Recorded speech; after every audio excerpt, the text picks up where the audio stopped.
My name is Dr. Justin Brown, and this is 3 Words. It is a bite-sized podcast about the choices we can make to become fully alive and to become the best versions of ourselves. I sit here today on the opposite side of the table with my dad in a conversation that he initiated with me, that he would like to have with our viewers and with our listeners today for the benefit of your health in addition to all of ours. So listen in today.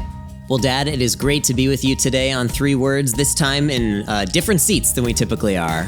You had initiated with me this conversation and said, son, I want to do this topic today. So introduce us to our 3 words. Well, and the reason I want to do this topic today is because in many ways, I want this to be a public service announcement around the topic of health. And the 3 words for today are see a dermatologist. Wow. I don't know when this started happening, when you started initiating the health topics, but tell us why these words are so important to you. Well, 32 years ago, well, not 32 years ago, but when I was 32 years old, I was first diagnosed with my first skin cancer. It was a basal cell carcinoma. And I was so surprised because I was young, healthy, never had any health issues at all, but then learned because of childhood sunburns. Back in the day, we didn't use suntan lotion.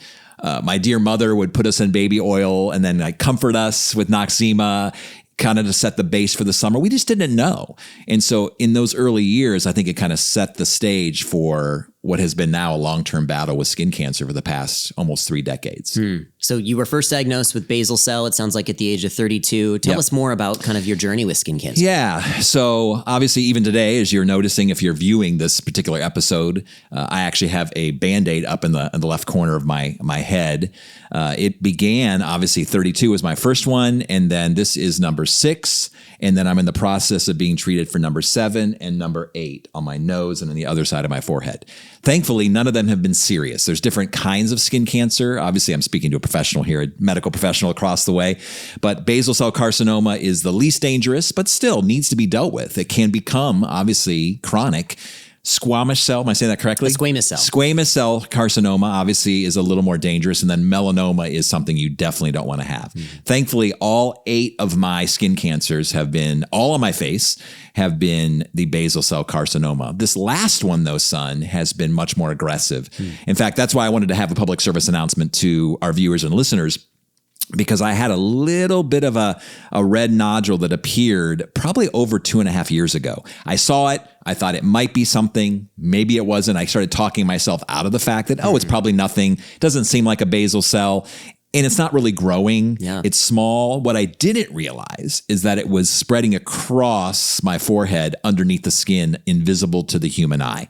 So when I finally took the initiative to actually put into practice what I teach all the time, which is take good care of your health and be proactive in your choices, it had already kind of spread. And I had to go through 8 rounds of what is called the Mohs surgery, which is where they keep taking round and going around in a circle and cutting off more until the margins are clear of cancer. And it would have been a very simple procedure that turned out to be pretty traumatic. And obviously now I'm going to have a scar. It is healing wonderfully, but it still is going to be something that I'll look at every day and go, I could have been more proactive with that. Dad, this is not the first conversation we've had about health, and even specifically about ignoring health and trying to excuse or delay specific recommendations. We had our first health conversation around the topic of get your colonoscopy.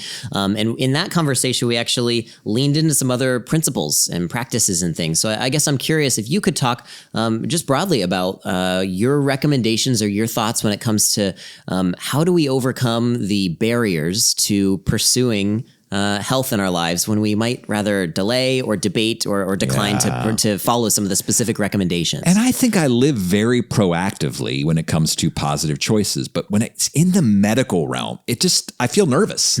And I think for a lot of men particularly, and I've had these conversations with a lot of men, we just tend to think, well, I'm feeling uneasy about seeing this doctor. I'm feeling uneasy about having tests run. I'm feeling a little nervous about what could be. So we just tend to, like you said, delay it or avoid it altogether. In fact, my doctor, we did an episode called Find Another Doctor, and I talk about having bro docs. Dr. Dillon here in Bowling Green, Ohio is truly a bro doc. He's a really good friend of mine. Unfortunately, we have common occurrences, common interactions together, but we talked about it. It has been 9 years since my last basal carcinoma. it has been over 3 years since I visited him. And so we had a very honest conversation, like, why was I delaying this? But my wake up call is here.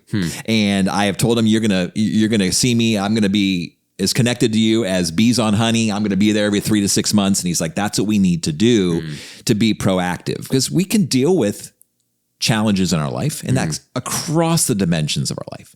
We can deal reactively with in the relational dimension when things are challenging. We can react to challenging relationships, or we can be proactive to build amazing relationships. We can be reactive when it comes to the emotional dimension, or we can be proactive to build healthy management of emotion techniques and strategies. All the different dimensions of life, including the physical, we can be reactive. And at times things come up that we need to be reactive. If I was having a situation that felt chronic in a more of an emergent situation, I would go to the emergency room.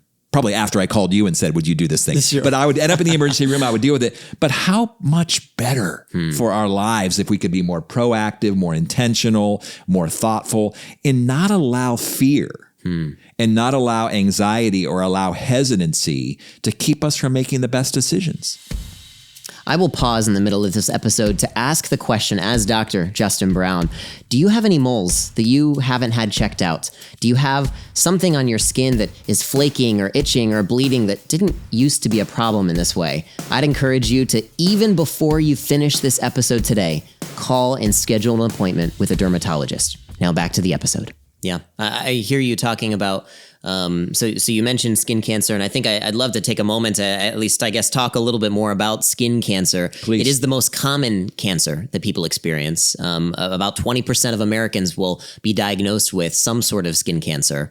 As you said, basal cell is the most common type and is the least severe, but even the less severe or the less aggressive forms of skin cancer can cause a lot of problems. And occasionally, even though there are certain individuals that are at higher risk based on their overall sun exposure, how much sun exposure they had as children, I think that any person can get skin cancer, and it's worth it to set up some sort of system where even if you're not on edge, you're not worried about it, you're not thinking about it, to kind of be in the habit of, these things aren't bothering me, but I'm going to explore. I'm going to look a little bit, and I'm going to build and create sort of a rhythm. So I'm curious if you would talk about not just your experience in general with skin cancer, but if you could share, what is it like to go to a dermatologist when you first walk into that door, and maybe for anyone who's never been to a dermatologist, kind of paint the picture for what maybe they can expect. Oh, actually, it's very non-intrusive. It's not scary once you're there, because basically if you're just setting up an appointment with a dermatologist, he or she is just going to do a quick scan of your entire body, and just with a little bit of a flashlight and not a microscope, but what are those called? The special it's a glass. dermatoscope. Oh, it's a dermatoscope. It's a special kind of magnifying glass. Yeah. So just basically just seeing if there's any concerning areas, and then you get to walk out and be like, okay, that feels great. I have been fully checked. I've been proactive, and that's really the end of it. And then obviously if we determine that there's something there that looks a little bit suspicious, they'll just take the teeny bit of that, to scrape a little bit of that off and send that into a radiologist, I would imagine. A pathologist. Oh, excuse me. A pathologist. That's all right. I'm glad the doctor's in the house. The pathologist who's then going to determine what is a biopsy, what is going to be actually there.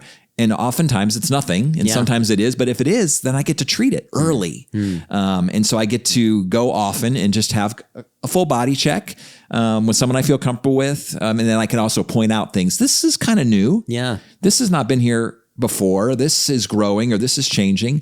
And then just have an honest conversation with a dermatologist. But you're not getting stuck with needles and all kinds of crazy things. Obviously, if you need to have something removed. Sure.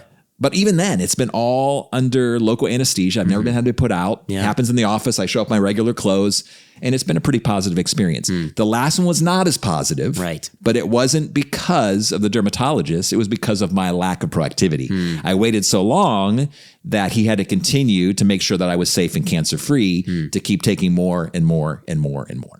Dad, when I was in my medical training, I spent some time with dermatologists, and there was one dermatologist who I really enjoyed spending time with. I think you'd actually would get along quite well. He kind of had a life coaching kind of vibe to him. Nice. But at the end of every visit, he would say 3 things to patients. He'd say, wear a hat, wear sunscreen, make the world a better place. So I guess I'm curious if you would share, are there things that your dermatologist has encouraged you to do to try to prevent you from having future skin cancer and dealing with that more in the future? Well, I appreciate that. But first, let me say this. Dr. Dillon has been really encouraging that. I am very proactive with hats. When I mow the grass, I love to mow my grass. Yeah. So with hats, I love to be in the sun, but I want to make sure I have really strong sunscreen on.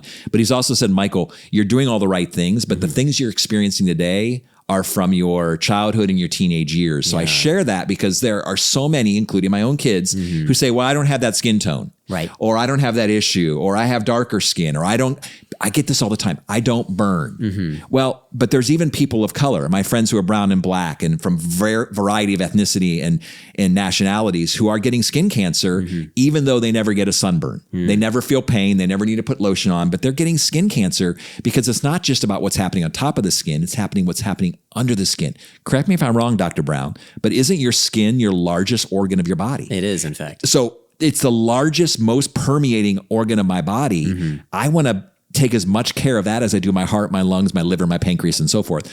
So all that to say, I wear sunscreen every day. I have a SPF 15 that goes on my body just as a part of my normal routine because obviously I'm out and about. I do live in the Midwest. It's not always sunny, but even when it's not sunny out, the rays are still the same. They're coming through the clouds. Sure. They're penetrating my skin. And so I've just created part of my regimen just to continually be wearing sunscreen. And even if I'm going to be out and about on a summer day, like we are today and as our family, then I'm going to kind of reapply on a regular basis. I'm not going to be laying out. I'm not going to tanning beds. In fact, we joke about that, Dr. Dillon and I, and that is the worst thing. He says the worst thing you can do is go to a tanning bed. Yeah. Like, why would you do it? It goes back to our very first episode of 3 Words Podcast. Delay immediate gratification. Of course, it would be awesome for me to have a beautiful tan. Your mother would think I look amazing, but that's the short-term benefit with really long-term consequences. Yeah. I would add, so I think sunscreen's really important. I think SPF 15 is fine. Officially, the recommendations say SPF 30 or above is better. Sunscreen should be applied at least every 2 hours, or if you sweat or swim it off more frequently than that.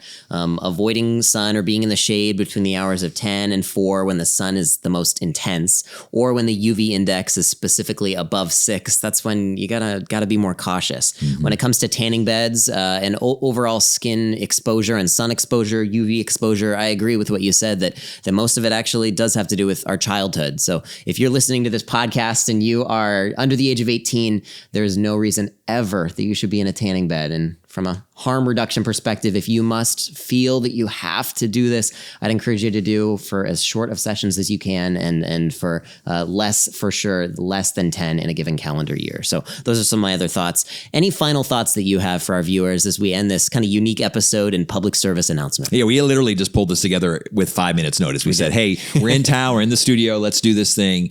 And I just feel really strongly about it. And I'm actually hoping that my pain, that my illness, that this situation will actually save lives. So I'm hoping that there will be those who will be listening to this episode who will go, you know what? I've had this thing. I've been ignoring this mark. I've been ignoring this dark spot. I've been ignoring this growing, evolving thing on my skin. And so I'm going to be very proactive. And hopefully, by us having this conversation will save some lives. But I think overall, it just goes into the conversations we have with DMB coaching all the time, that the conversations we're having on 3 Words Podcast all the time, that every moment matters. Each choice counts. And so I want to live my life to the fullest. And I want my health span to be very closely connected to my lifespan. And so why would I not make an investment in the only thing that keeps my feet on this planet, and in my conversations with you, and my commitment to making the world a better place, than my physical body, that I would take it very seriously and not cut corners there. Well, Dad, thank you for leading the way, being a mentor to me and a model to me of how to care for one's health. And I certainly do hope that your pain can serve an important purpose for our listeners today, that they might actually take these words into account and see a dermatologist. Thanks for joining me. My pleasure. Well, thank you for joining us today on this episode of 3 Words. If you have not yet subscribed to our newsletter, I would encourage you to do so. Go to dmbcoaching.com/subscribe for more than just health tips, but actually life tips. How do I become the best version of myself in all the various dimensions of life? Would you join us on this journey? And in the meantime, we'll see you in a few weeks.